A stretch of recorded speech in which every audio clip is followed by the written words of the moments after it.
Hello and welcome. On behalf of Observer Research Foundation, it gives me great pleasure to welcome you all for this discussion on the recently released 2020 Asia Power Index report by the Lowy Institute. This report is one of its kind, mapping out existing distribution of power and tracking shifts in the balance of power over time. So one of the few reports that have come out, especially in the context of COVID-19, and it particularly looks at the impact of COVID-19 on this distribution of power. So it's a very welcome and timely report in that context. And to present this report's key findings today, we have with us Hervé Lemahieu and Elissa Leng, both from Lowy Institute's Asia Power and Diplomacy program. Hervé is the director of the program, and Elissa is a research associate there. So welcome, Hervé and Elissa, and to discuss some of the implications, some of the findings, some of the broader trends, India and the region. We have with us Dr. Rajeshwari Rajagopalan, a distinguished fellow and head of the Space and Nuclear Policy Initiative at Observer Research Foundation. So welcome, Raji, and welcome to you all. And let me begin by first of all congratulating Lowy for coming out with this very, very timely report. And we are all discussing some of these issues, some of the questions and policy aspects that it raises almost every day over the last few months.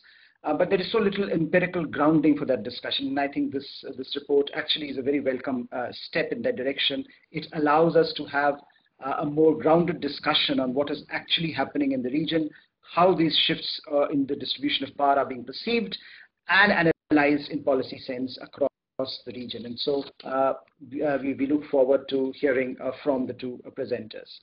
And as far as I'm concerned, I think this is the first report of this kind that I've seen so far which deals with COVID-19 in particular over the last few months, that has shaped and is shaping our perception about global balance of power and regional balance of power in Asia. And I think the kind of conclusions if you read the report that it comes out with about the region, about individual countries, about the larger geopolitical trends, they are not only interesting, but I think from individual countries' perspective, they are also a check on a corrective on how to analyze policies that are still in the process of evolution. We talk a lot about changing geopolitical distribution of power, from what is happening to China, to what Americans are doing, to what the middle powers in the region are doing, and to specifically how India is changing its posture. And some of these questions emerge very, very categorically in this report in various ways. So let me invite Hervé and Elissa to present the report, to provide us a broader context about this project, as well as to lay out the key findings before I go to Rajeshwari. And if I may just add that those of you who are with us today viewing this, please keep sending us your questions, comments, and observations. We'll be happy to take them up in the second half of this presentation. Hervé, over to you. Thank you very much, Professor Pant. It's a delight to be here virtually with you. We have enormous respect for the ORF, really one of the most entrepreneurial think tanks, not only in India, but I think globally, especially. And it's a real honor to be able to discuss our research with you and to exchange views. Because this is precisely what this sort of project is for. It is not just for an Australian audience, it is for a broader regional audience. And as you say, to try to ground what is often the subject of heated debate, to ground that in some manner of empirical evidence and a common language that we can all discuss and debate, even if we don't always agree with every finding. So it is meant to be a conversation starter as much as anything else, and we don't have a monopoly over the interpretation of our findings. We invite everyone to do so. But let me begin with a little bit of a step back and explain to you why it was that 3 years ago we had the idea to undergo this kind of project. It's often said that power is a bit like love. It's easier to experience than to define or to measure. And I think that's a rather poetic way of putting it. Scholars have always grappled with how to define power. So we define power in very broad terms, which is the ability of countries to shape their external environments, to influence the course of international events and the decisions of other state and non-state actors. And that can be done through a myriad of ways, manifold ways. So we distinguish, broadly speaking, between resource-based determinants of power, in other words, what countries have in terms of their military capability or their economic wealth, and influence-based determinants of power, which is what countries do with what they have. How do they seek to convert their resources into favorable geopolitical outcomes? So across the board, we have 8 core thematic measures of power. They range from military capability, your hard power, all the way to cultural influence. And I'll take you into the website in a minute. Beneath that sits 128 indicators and about 30,000 data points, which is quite a comprehensive exercise. And we undertake this on an annual basis. So the question is not only what is the existing distribution of power, but how quickly is it changing, in which areas, in whose favor, and what are the implications for regional order? These are the sorts of questions that we set ourselves 3 years ago. Now let me, without further ado, move into a screen share to give you a sense, at least just in the economic sphere, what has been driving the shift in global power from the transatlantic world, from the west to the east. So hopefully you can all see my screen, and I'm looking at a ranking of countries according to their GDP at market exchange rates back in 1995, the prehistory. But why is this important? Because in 1995, close to the turn of the millennium, the 5 largest global economies were the United States, followed by 4 of its treaty allies. And 4 of the 5 were in the transatlantic space. There was only one Asian giant amongst them, and that was Japan. So I'm now going to fast forward to give you a sense of how quickly the balance of economic power, global economic power, has shifted from the Western world to the Indo-Pacific region. So China rapidly ascends the ranks. It manages to sorry, let me just slow us down a little bit here. It manages in the mid-2000s to surpass Germany and the United Kingdom. By 2009, it had managed to eclipse Japan, which was a stagnating economy. And India, which was a bit more of a laggard, nevertheless was experiencing its own economic miracle, and that was really beginning to be felt, particularly in this last decade, where it was started ascending from around 14th place, moving steadily into the top 5. So let me just settle on the state of affairs in 2019. So this was the world in 2019. Compare that to 1995. Suddenly we have 4 of the 5 largest global economies are now situated in the Indo-Pacific, if you include the United States as an Indo-Pacific power, which is what we do. And certainly you see there China, you see Japan, you see India there, in terms of being the 5th largest economy at market exchange rates. Now, if you consider GDP at purchasing power parity, which is another way of looking at it, which is a consideration of the price differentials, the fact that labor costs are lower in developing countries, then China is already a larger player than the United States. India ranks as the 3rd largest economy globally, followed by Japan, followed by Germany. Now, that was the state of affairs prior to the pandemic. Now, unfortunately, the region was poised, in fact, at the end of last year to become larger than the rest of the world economy combined. But unfortunately, we've had a drastic turn of events in the shape of a pandemic. And the pandemic has really thrown every country off kilter. And what we've seen is a bit of a race to the bottom, where countries have now performed or outcompeted each other only by degrees of underperformance. So just to give you a sense of what the IMF expects to take place in 2020, and I will switch back to market exchange rates. You'll see here that This is 2019. This is 2020. China remains level. The US has dropped. So has India. And 2021, India is back down to 7th place. So the arrival of India as a great power, at least in economic terms, in our region, has been somewhat delayed as a result of the pandemic. And China has managed to hold on to its position, whereas the United States has fallen back as a result of 2 waves now of the pandemic. So I will move into my PowerPoint presentation now, and I will start from the current slide. This, obviously, we look at much more than just economic power. We consider, as I mentioned in my introduction, many more variables of power. Once we aggregate all that data, we reach an overall distribution of power that looks like this. The United States and China are still very much at the top of the pile. However, the power differential between these 2 leading players has narrowed by half in the space of 2 years, which is rather dramatic.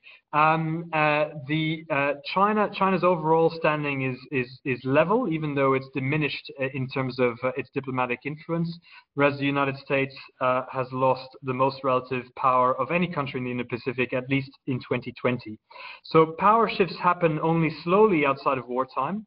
But the pandemic has changed that, and the 2020 Asia Power Index reveals a bit of a race to the bottom in a new regional disorder. 18 states in total, so all the countries you see in front of you in dark blue, registered significant downward shifts in the relative power in 2020. In the words of the Australian government, the region is poorer, more dangerous, and more disorderly, and this is something that every player must contend with for different reasons, and they're impacted in different ways. So I will just be the messenger of despair, and then I will leave it to Alyssa to give us the glimmers of good hope. But I thought I would focus our attention in the first instance on some of the US's strengths and weaknesses, moving then into China and then India and Japan, which really make the top 4 of our ranking. So despite its continuing preeminence, US standing has waned in all but one of the 8 index measures. The United States claims the top spots in half of our measures, so including military capability, defense networks, and cultural influence. However, its greatest losses are in the measures in which China is already ahead, and that is economic relationships, economic capability, and diplomatic influence. America still has significant advantages. Its monetary power remains second to none, and we actually saw that in the use of the US Federal Reserve's currency swap lines in being able to stabilize the global financial system amid the economic fallout of the pandemic. America has also gained somewhat in resilience, so it's important, for example, to look at the fact that after a 70-year period where the US was a net energy importer, which really embroiled the US in many wars in the Middle East. For the first time in 2019, America became a net energy exporter, so there are some areas of good news for the United States. However, in broad terms, the current US administration's unilateral inclinations mean that the US is an underachiever in its ability to wield broad-based power in Asia, in addition to which the coronavirus has contributed to a loss of US prestige. Now, Alyssa will touch on that in further detail, but suffice for me to say that the result is a powerful reminder that legitimacy and leadership on the world stage starts with the capacity of leaders to govern well at home, and it testifies in equal measure to the consequences of a failure in global leadership. Now, let me turn my attention to China, because China has not had a good year either. China's overall power is level, but it has emerged diplomatically diminished. And I'll turn to this slide in a minute. But what it does is it illustrates both the strengths and the weaknesses of China's ascendancy. So China leads in the areas that we all perhaps now understand: economic capability, its economic relationships, also its future resources, which is already plays into perceptions of power today. The fact that we assume that China will be even more powerful in a decade's time. But it does also deliver some very notable inconsistent results. So one of the interesting things to note, for example, if I just go to diplomatic influence here, is that whilst China ranks number one for diplomatic influence, it really has registered a big drop this year, 5-point drop. And Japan has reached near level parity with China for diplomatic influence. And in fact, it's interesting because China now wields a larger global and regional diplomatic network than any other country worldwide, including the United States. However, Japan has outranked China for its capacity to exercise global and regional political leadership in our expert surveys of policymakers across the region. And in fact, even Singapore ranks ahead of China for regional political leadership. So it appears as if the adoption of wolf warrior diplomacy, or a more belligerent or strident diplomatic tone on the part of Beijing, has really had negative effects in terms of, at least in terms of the way that China is viewed on the part of other regional policymakers and experts outside of China. Now, Beijing has also enhanced its military capability. It's invested in weaponry that could threaten US and allied bases in the region. And political will and defense economics will be critical deciding factors in the military rivalry with the United States. However, I would also underline that if you look at defense networks, it's quite clear that this is China's Achilles heel in the region. China has 11 neighbors with whom it has disputed boundaries or legacies of interstate conflict, including with India. And this really undermines the potential for Beijing to replace Washington as a security guarantor in the region. The exceptions to the rule are, of course, Cambodia and Pakistan, and a historical alliance with North Korea. Another interesting finding is that the technological gap between the US and China has grown. In other words, China appears to be suffering somewhat from enhanced rivalry between US and China in a technological arms race. One way of putting this, for example, is this slide here, where we see that, sorry, let me move to this. You see that, for example, China now has 229 of the world's 500 most powerful computers. The US now lags behind on that one indicator. But if you look at satellites launched, the US has in fact reinvigorated much of its technological advantages in terms of the space race.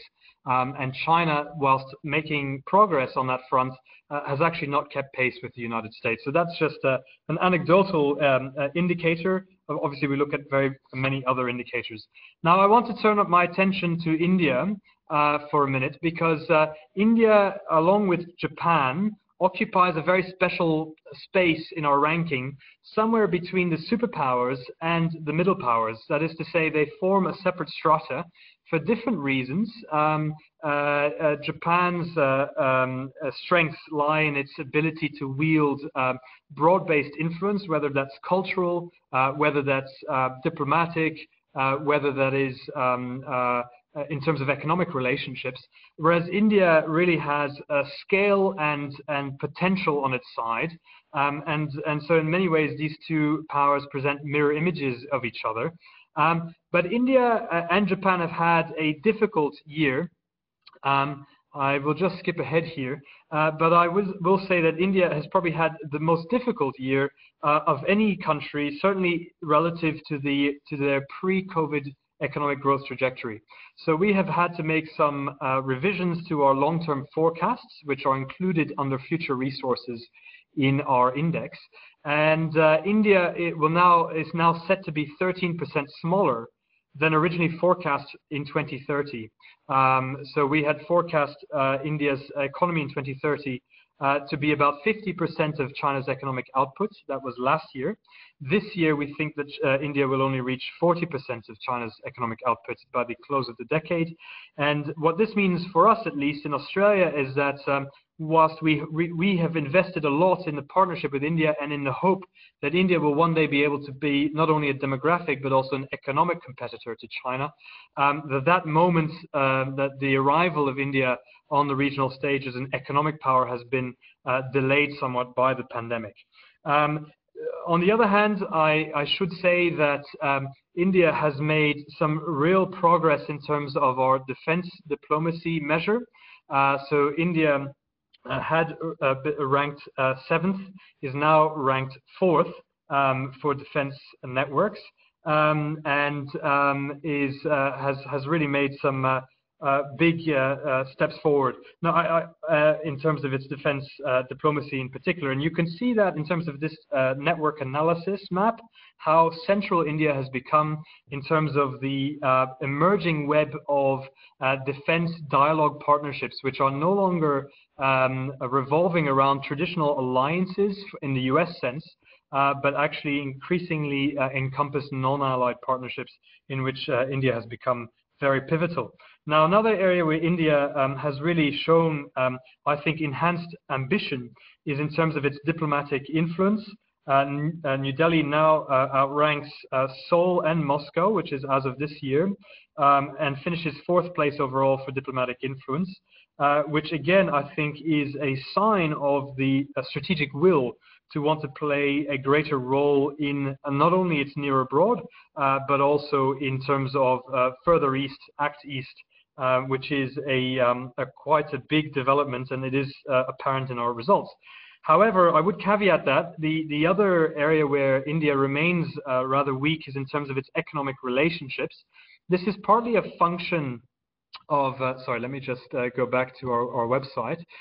This is partly a function of the structural makeup of India, which is to say that it's, you just go to India here and make sure that we're on the right thing. India ranks 7th for economic relationships. It's still a very insular economy. It's an empire unto itself. And its protectionist inclinations, we can discuss this, has meant that, for example, it's fallen further behind in many of the regional trade integration efforts, including the Regional Comprehensive Economic Partnership, which has really been damaging in this regard, at least in terms of economic relationships. So this is where we see India's most pronounced weaknesses. Now, without further ado, I'll leave it to Alyssa, my colleague, to explain the glimmers of hope in our findings, certainly in terms of middle power diplomacy. So Alyssa, over to you, and I will just make sure that I stop sharing my screen. Sure. Thanks, Hervé. Well, yes, as we've talked about, we've spoken a lot about China and the US so far, as well as the next strata, as Hervé put it, of India and Japan. So I'll turn now to the broader region.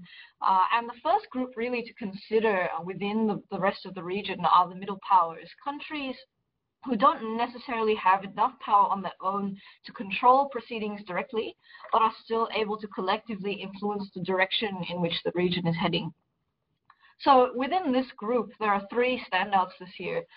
Those are Vietnam, Australia, and Taiwan. These were actually the only countries that we examined in the index that gained power this year, and they are all middle powers. So one common theme that drove part of their success was that they were very successful in handling the COVID-19 pandemic domestically. But especially for Vietnam and Australia, this was not the only thing that contributed to their gain in power. Looking at the case of Vietnam, Vietnam actually improved its economic capability quite significantly. It is one of the few economies that's forecast to grow in 2020 despite the pandemic, and it has also received the 4th most foreign investment in the region from 2010 to 2019. Vietnam is also becoming increasingly integrated into the region's defense networks, as we just saw for India as well. It engages in the second highest number of defense dialogues in the region, actually tying with India and behind only the US and Japan. Turning to Australia, Australia's cultural influence was one of the big boosters in its gain of power this year. And one of the reasons for this was the addition of Papua New Guinea as a new country, a new Pacific country in our index.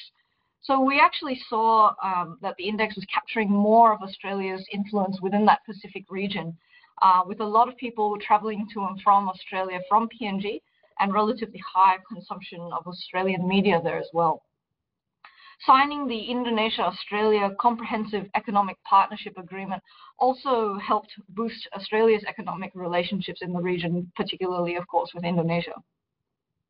And lastly, with regard to Taiwan, Taiwan's diplomatic influence was helped significantly by the fact that it was rated as having the best coronavirus response in the region, which meant that its international reputation improved significantly as a result of its domestic handling.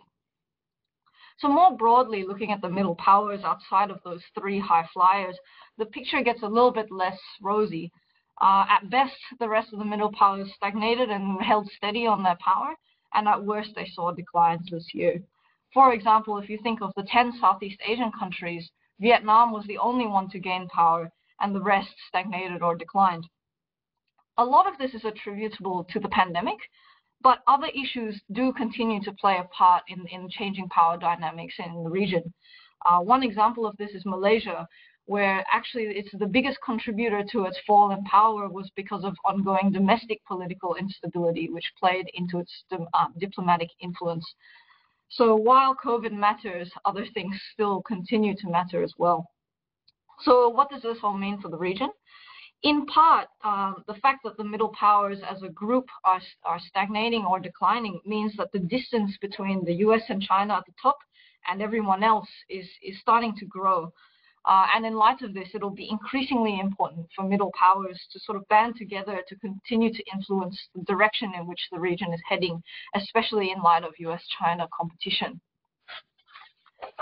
So as I mentioned earlier, handling the pandemic well was one of the common themes of countries who managed to do well in the index this year.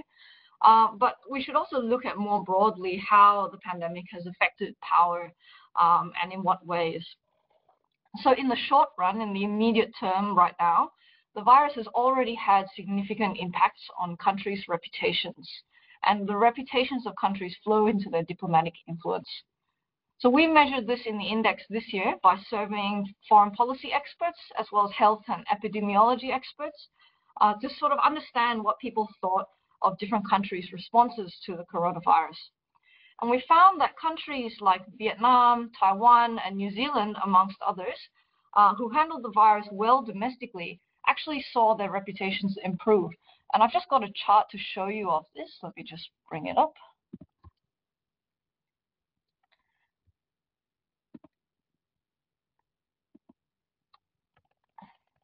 So you can actually see countries in the top right quadrant did well were rated as doing well domestically against the coronavirus, and they saw their international reputations improve. On the other hand, countries who have struggled to contain the spread of the virus at home actually saw their reputations abroad diminish. And you can see that in the bottom left corner of the chart, where countries including the US and Russia and also India saw diminished reputations as a result of their coronavirus handling. Now, interestingly, the only exception to this was actually China. China is the only country who sits in that bottom right quadrant of the chart there. Though experts rated its domestic handling of the coronavirus as above average, its reputation overseas deteriorated anyway. There are several reasons as to why this might be the case. One of them is that China's initial management of the pandemic through drastic restrictions on personal freedoms and the suppression of information fed into pre-existing concerns around the dangers of authoritarianism. The wolf warrior diplomacy that Hervé spoke about earlier as well did not help, and its attempt at mask diplomacy, at sending PPE and doctors overseas, were not enough to offset this damage. Going forward, though, China's reputation may look like it can be salvaged through vaccine diplomacy. a number of pragmatic developing countries, including Malaysia and Indonesia, have already signed up for Chinese-made vaccines, which is very important in a context when the US is primarily looking after itself and is much less present on the international scene in this regard. So it's clear that the pandemic is having an effect on power in the short run and now, but reputations do change very quickly, and COVID is likely to have longer-term impacts on the balance of power and the distribution of power in the region. So one way to think about how these effects may play out is to think about the short and the long-term economic damage that countries will suffer from the virus. So as we all know, all countries suffered a significant economic hit as a result of the pandemic and as a result of the lockdown measures taken to try and slow the spread. This means that countries broadly, their economic capabilities this year are lower than what they were last year and lower relative to what they could have been this year. But the pandemic will not just affect now, as I said before, it will continue to affect going forward.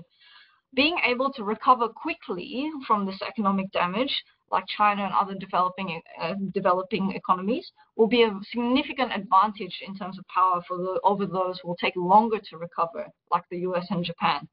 So you can see in this chart here that according to the forecasts that form part of the future resources measure in the index, developing countries who are sort of towards the left of this bar of this chart are likely to grow either marginally in 2020 or recover to where they were at the levels of 2019 economic activity by 2022. Alyssa, can you just go to the slide? Oh, sure. Is it not showing? Oh, yes, now it's showing. Yes, sorry. It's showing? Great.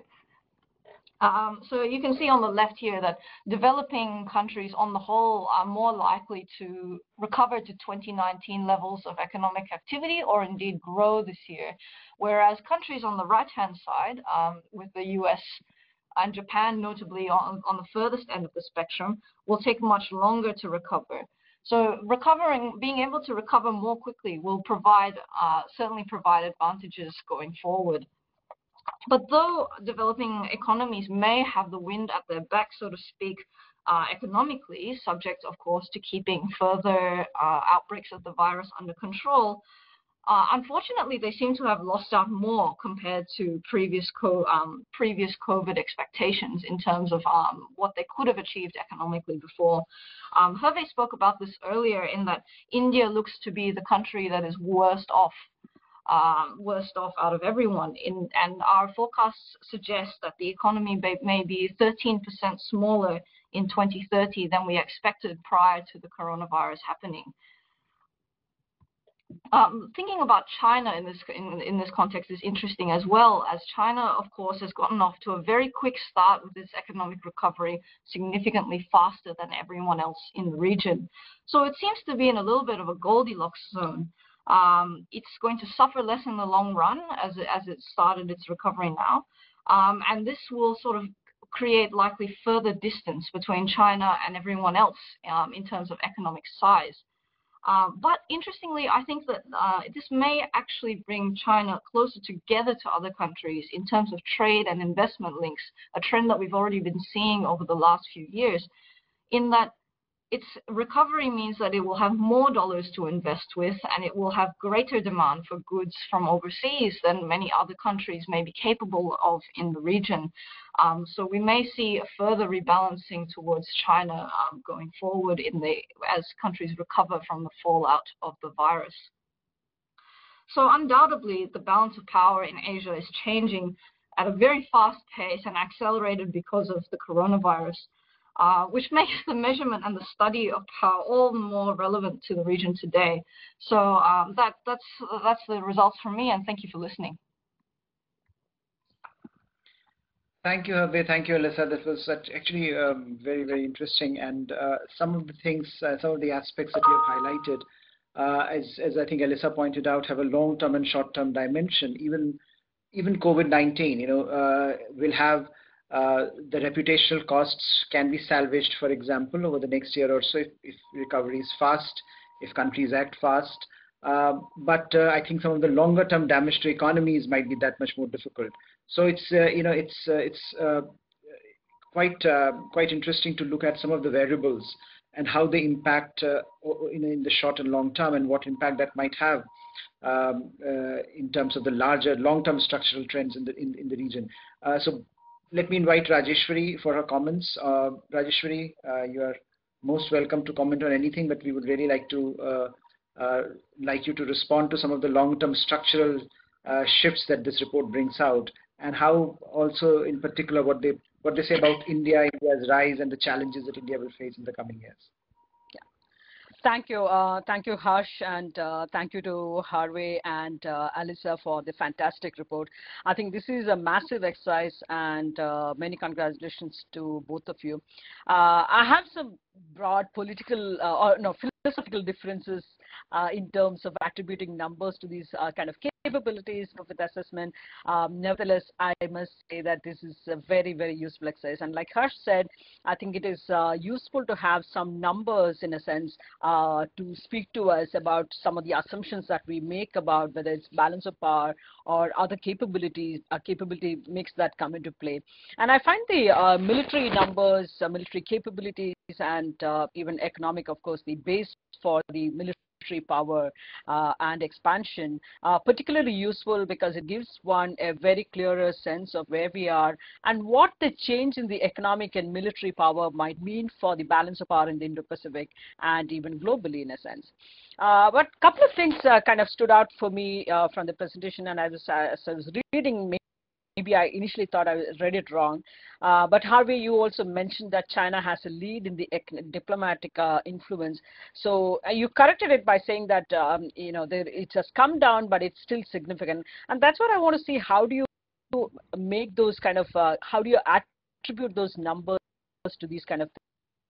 When I look at it, the post-pandemic times, China has lost in significant terms in its diplomatic influence. China's actions have been counterproductive in many ways, and it has actually gone around creating more enemies in the region and beyond, whether it is Australia, Canada, Sweden, and so on and so forth. They haven't spared anybody in that sense. So China's actions right from the beginning of the pandemic to its actions on issues such as various states' decisions on Huawei and the 5G telecommunication technology, I would have thought that that would have brought down the rating significantly for China. So my question is, how are you able to factor these things in these kind of developments in a useful manner in your assessment? Because I believe, even Alyssa was saying, China's misinformation campaign or the not providing information to the WHO right in the beginning of the pandemic, and even the vaccine diplomacy, I don't know how far it will go, because if you look at the pandemic diplomacy in terms of China's efforts to send test kits, PPE kits, they were faulty ones, and actually they did more harm to China than good. So I would have thought that it would have brought down the ratings quite significantly than what it is right now. So that's something I would like to know from how you kind of come to these kind of numbers, in a sense. A second major aspect for me is to look at China's internal security situation, and does that factor in your report? Because if you look at the last several years, China has been spending more money on its internal security budget than the military budget, which clearly identifies or highlights the kind of challenges that they face internally. So my second question was, how do you assess or do you factor in China's internal security situation in your report? Because I would think China's handling of the ethnic minorities, Xinjiang, the Uyghur issue, or even the Tibetan issue, as well as if you look at the number of internal dissent demonstrations, all of that contribute to overall what defines China's power, or a certain amount of decline, in a sense. Because if you look at the Chinese internal security budget, they have been shooting, in a sense, gone out the military budget over the last few years. So it does show you certain priorities from a Chinese perspective, in a sense. It also kind of ties in with the fact that China has also gone on to create multiple adversaries, whether India, Japan, Taiwan, you have South China Sea, and of course the internal security situation. So internal security situation is something that they would manage effectively, quote unquote. But again, I would like to understand if this is something that figured in your assessment of China's power, because if internal security is going to drain out quite a bit of the resources and efforts on the part of the state, I think that would also reflect in its overall ability to engage diplomatically and in other ways. Third point is, of course, like I said, however inaccurate it may be in terms of assessing a country's overall assets and capabilities, I think this is an extremely useful tool to determine the power quotient of different countries. And I think I feel that especially this would be more accurate when it comes to the assessment of the military power of the different countries that you're looking at, because you're looking at the overall, the military assets that they have and how they have been able to put to use, whether through exercises and so on and so forth, in diplomatic defense engagements, diplomacy in a sense. And I think that's important, because even if you were to look all the major powers in the Indo-Pacific put together, that still does not catch up with the Chinese military capabilities. Who would have thought that China will be fielding something like 3 to 4 aircraft carriers or have a couple of stealth fighters and so on and so forth? They may still have a lot of deficiencies, but the fact is that China has managed to acquire and develop a seriously sort of an indigenous base to develop and manufacture these capabilities internally. And I think, especially given this context, the U.S. power is absolutely critical. But the reality is that, as the report points out, the U.S. power is declining. But I would say that it is still a relative decline, but I think something important for us to look at in a sense. Fourth point ties in with this previous point is that not one single country in the Indo-Pacific region is balancing against the U.S. They are all balancing against China. Clearly, they don't see the U.S. as the threat. No one is balancing against the U.S. in the region. Many countries actually want to partner with the U.S., Vietnam being just one case in point. So given that no one is balancing against the U.S. and the U.S. is not a threat that needed to be managed, what does the U.S. decline in your assessment mean for the overall balance in the Indo-Pacific in a sense? And I think that's something I would be keen to understand given the kind of overall balance of power playing out in the Indo-Pacific. My fifth point is, are we looking at a bipolar world already? Because according to the index, there are only 2 powers that fit the category or the superpower bill in a sense, the US and China. The US, of course, continues to maintain its lead as the most powerful country in the Indo-Pacific, but of course, its standing has been affected with the decline in the overall points, as well as in many of the indicators that you have looked at. So even as the US continues to be the most dominant, preeminent power, there is a marked decline. And I believe that will have its own implications, because even the perception of a US decline has been already having some repercussions in the region. So how does this again play out? And like I said, even if we were to combine all the major powers, all the major players in the Indo-Pacific, they cannot match up to China. And that is significant, because China has been able to undertake significant military modernization, upgrade its capabilities, address many of the gaps and lacunae. For instance, China had suffered gaps in its naval capabilities, because primarily being a land-based military, the Navy and the Air Force were in neglect for several decades. But China has managed to correct many of those deficiencies, have managed to successfully get aircraft carriers, submarines, and so on and so forth. They may still have some deficiencies in terms of quality, but the fact is that they have managed to acquire, reverse engineer, have a solid base to manufacture them today within internally in a sense. My final sets of points. One is, of course, the Beijing's standing in Southern Asia. I think this you touched upon in the report as well. But I think this is something that has gone through significant shifts, even in a very short span of time of the last few months, if one were to look at it. I would give you the example of Myanmar and Nepal, for instance. Just as you say in the report, India lost out in Nepal, for instance. But the same happened to China as well, just a couple of months later. So I know that it's very, very challenging to capture such so recent developments, but how do you kind of try and account for these kind of developments in the report? Maybe my last point is to look at, do you look at the military exercises as an indicator, and how do you assess the effectiveness in the report? Because I'll give you an example. Even though India had been used to undertake joint military exercises with the PLA, the army-to-army exercises were done with the PLA, they were fairly superficial. On the contrary, India's military exercises with countries like the US and France have been more superior in terms of the complexities and the sophistication. And even with countries like Australia, with whom we started only in the last few years, or countries like Japan, these have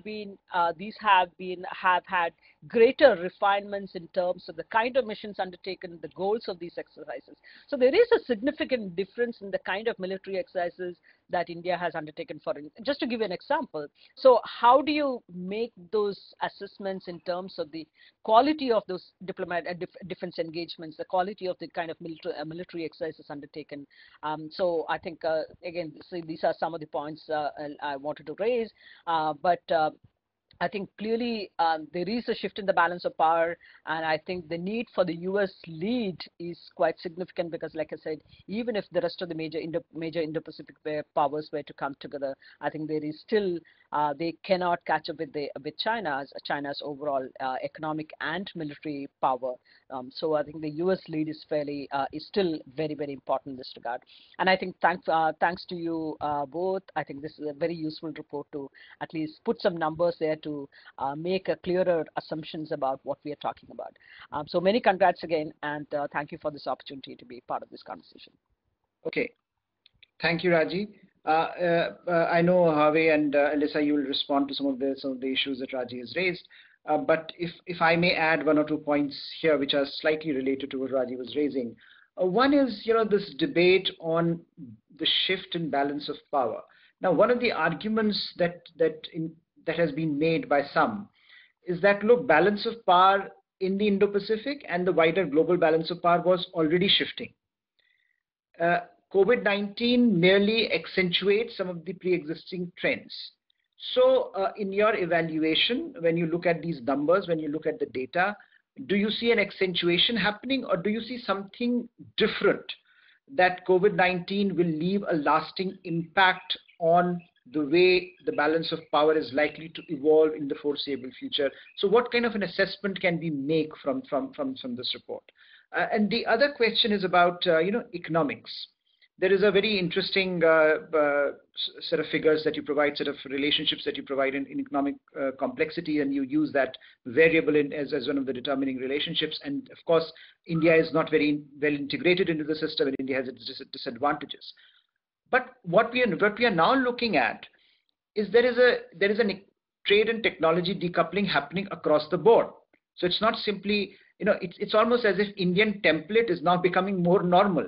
That countries are now saying, look, China is a problem. At least some of the bigger countries in the region are saying we have to relook at whether you're looking at the supply chains, whether you're looking at technology, engagement. You are looking at it very, very differently. Now, is this simply a response to the present-day predicament that some of these major powers are facing, or is this a structural shift? Because this is about deglobalization essentially.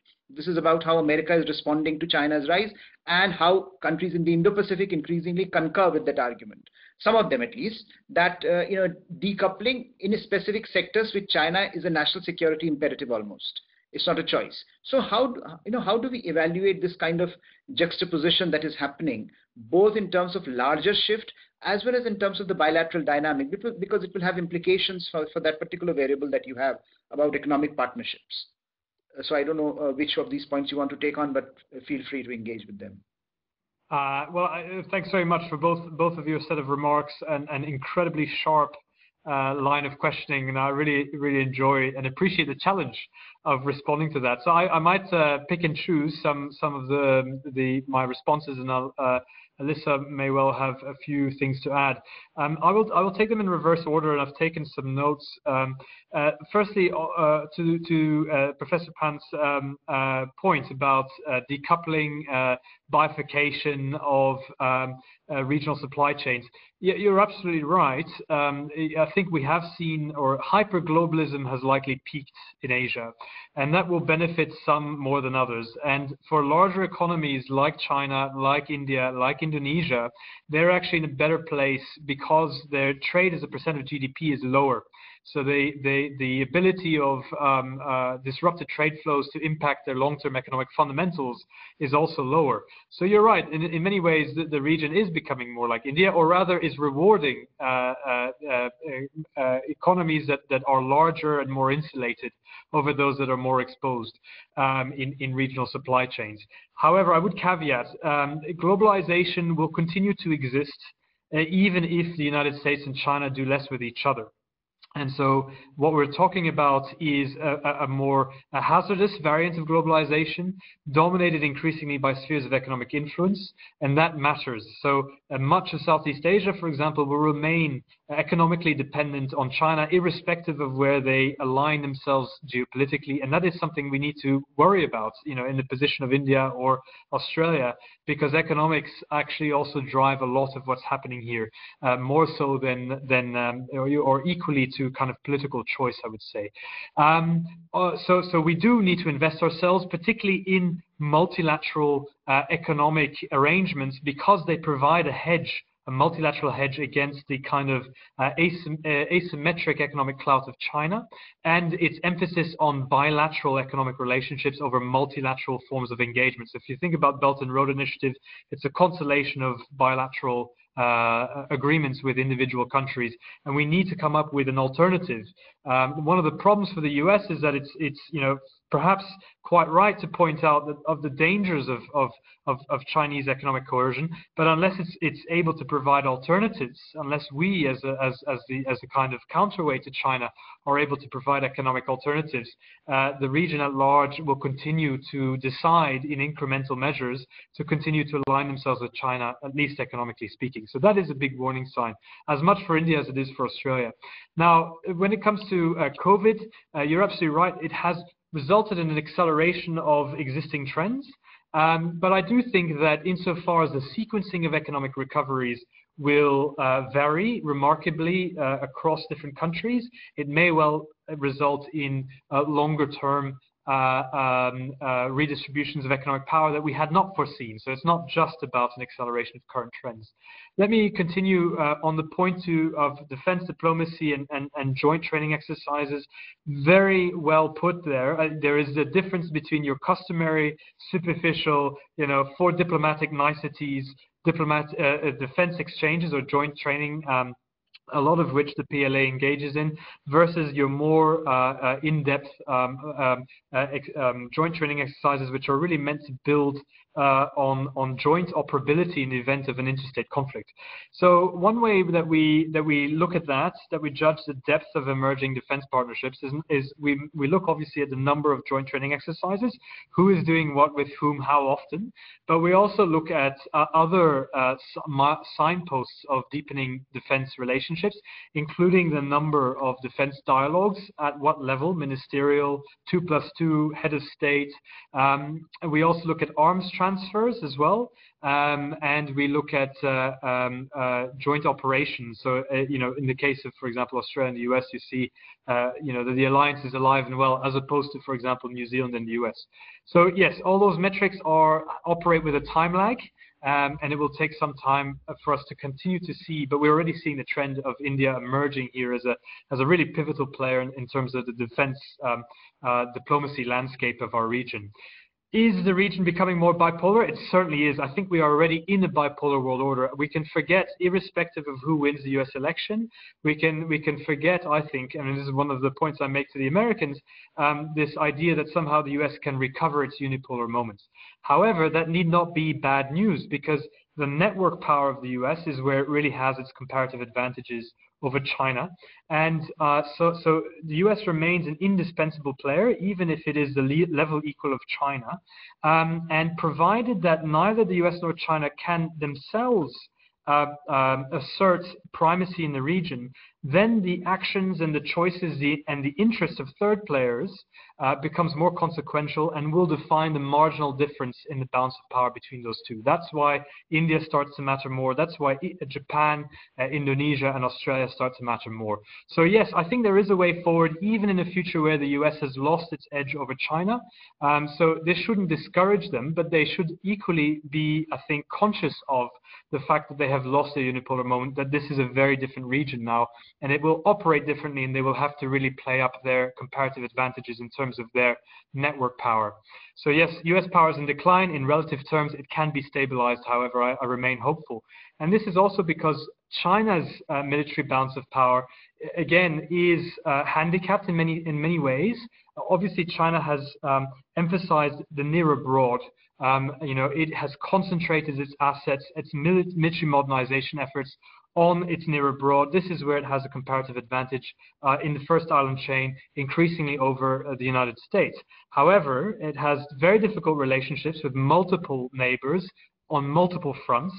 And on top of that, I think, Raji, you've already mentioned, China continues to spend more on projecting power inwards, on internal security challenges in Tibet, in Xinjiang, in Hong Kong, and elsewhere, than it does on projecting it outwards in terms of its military spending. And that will continue to be a distraction on China's ability to project power abroad.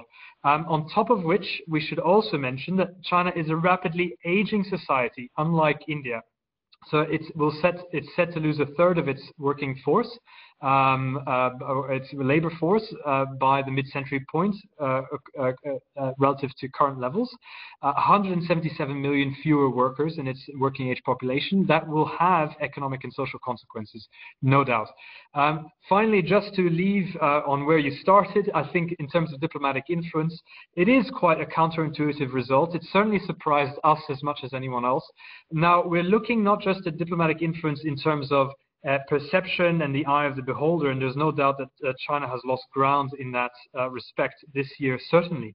But we're also looking at multilateral power in terms of voting alignment at the United Nations and multilateral institutions, subscribed capital in multilateral development banks, so AIIB. We're looking at the size of diplomatic networks, whether they are embassies or second-tier consulates.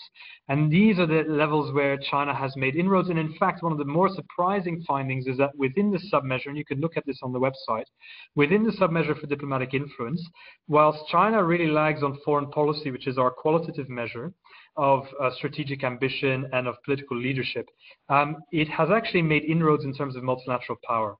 And consider the fact that China has pledged carbon neutrality by 2050. The climate race is the new space race. It also accrues diplomatic dividends, soft power dividends. So it's a very mixed picture for China. And I agree with you, that is one of our more surprising findings. But I would perhaps say it is more a reflection of the absence of a natural diplomatic leader in our region, the absence of the United States in particular, rather than the success of China, which is actually creating that result. Alyssa, if you want to sort of mention anything else. Yeah, I might just jump in on the decoupling point that you began with. I think one thing to remember is that decoupling will be a slow process, and it will be very difficult to unpick sort of existing structures in public-private partnerships and so on and so forth. And so while we're seeing decoupling happening in terms of the US saying we don't want Huawei or we don't want TikTok, I think that's the point at which new things get stopped rather than old things get unpicked and ripped out together. So I think it's an important point to distinguish. Thank you both. I know, Hervé, you have to leave, but if I can ask one more or two more questions. I'm being a bit greedy here, but I'll just take 2 minutes more of your lunchtime. I'll eat into that. One point I think, that I think a lot of us are very interested in who look at these broader trends are interested in understanding is the impact of Mr. Trump. In the sense that, are we looking at American, sort of changing perceptions more related to, for example, a very Trumpian foreign policy, an impulsive foreign policy, not very grounded in some ways in the strategic realities, but in the whims and fancies of a particular president? Or is this something more linear? For example, you would have done, the last two API index. What did they tell us about this? So is there a trend line that you are witnessing? Or is this in this particular survey, when you look at it, the American unilateralism, American withdrawal from the region, or perception of withdrawal from the region?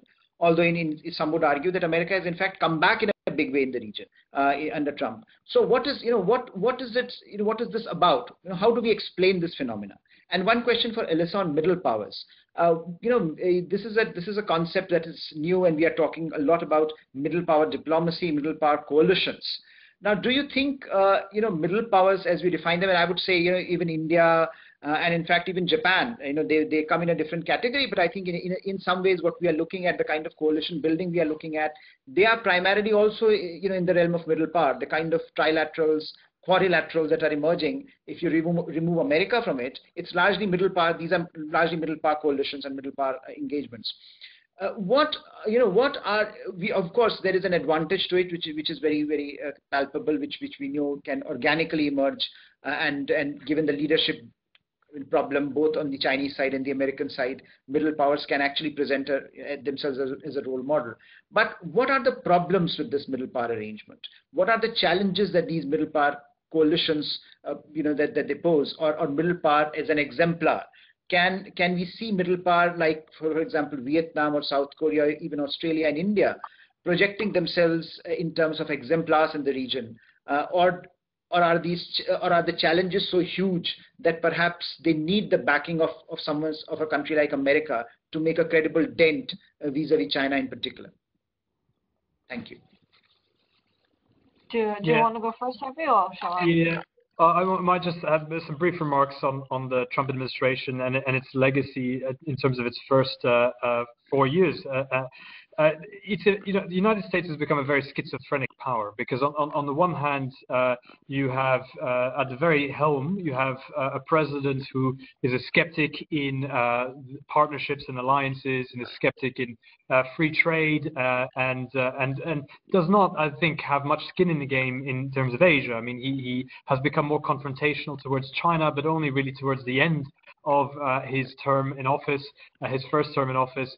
He was perfectly willing to strike a deal with China, a trade deal earlier on. So he has oscillated dramatically in his positions. There's been very little consistency. And in fact, what we've seen is that the insistence, where we have seen a sort of Trump strategy, the insistence on renegotiating free trade agreements, on balancing trade flows one country at a time, has really not kept pace with the rise of China's economic soft power, if that's what we can call it, in the region. And so that has been a trend apparent through the course of 3 iterations of the Asia Power Index. However, I would also caveat that by saying his advisors are very keen on Asia, have made inroads, particularly in terms of defense diplomacy. Look at the success of the quadrilateral dialogue. I say, that's all evidence pointing in the direction that there is a willingness, at least in some parts of the administration, for the US to play a much more proactive role in Asia. The two have balanced each other off, and in fact, the Trump side of the equation has probably dictated things more so than the advisors would like, and that has resulted in a sort of overall decline in relative standing for the United States. But I do acknowledge both sides of the equation there. I think in terms of how the next election will impact U.S. foreign policy, I think hugely, because in many ways I think there is now a cross-partisan consensus in Washington to play a far more, so to have your eyes wide open in relation to China, to play a far more competitive role in the region, to shore up the US's relative standing. That resolve, combined with a more, let's say, astute way of going about doing business in Asia, combined would probably result in a far more competitive United States than we've seen in the last 4 years. So over to you, Alyssa. Sure. Just on the point about the challenges of middle power diplomacy and groupings, I think you're certainly right that of course the set of middle powers are very diverse in their interests, in the structure of their economies, in the way that they're governed. So undoubtedly there are going to be challenges that emerge as a result of that. But I would suggest that this diversity might actually allows partners to sort of play to each other's strengths, and you don't necessarily need to see middle powers leading as an exemplar within a group, if that makes sense. But also conversely, as I was saying before, it's often been the middle powers that have done well coming out of the pandemic, and so you're seeing sort of middle powers like Taiwan, Australia, New Zealand sort of leading the charge in terms of travel bubbles and what the arrangements will look like in a post sort of pandemic world. So I think there certainly is some scope for them to play a sort of a leadership role, even underneath the umbrella of the US and China. But undoubtedly, outside of that, yes, it will be challenging to sort of bridge those differences. But as Hervé was saying, I think everyone brings their different strengths and comparative advantages as well. Thank you, Hervé. Thank you, Alyssa. Thank you for the report. Thank you for joining us today, and thank you for this wonderful discussion. And I would encourage everyone who is watching this and who will watch this later on as well to go to Lowy's website and read this excellent report. I think it opens up a number of questions, a number of issues of inquiry. A number of our assumptions are challenged, and I think that's the best part of writing such a report. If you can, if you can create that sense of questioning, that perhaps that's a job well done. So congratulations once again to the both of you and to the Lowy Institute. Thank you, Raji, for joining us today for this discussion, and thank you all who joined us for this very, very interesting conversation. Thank you.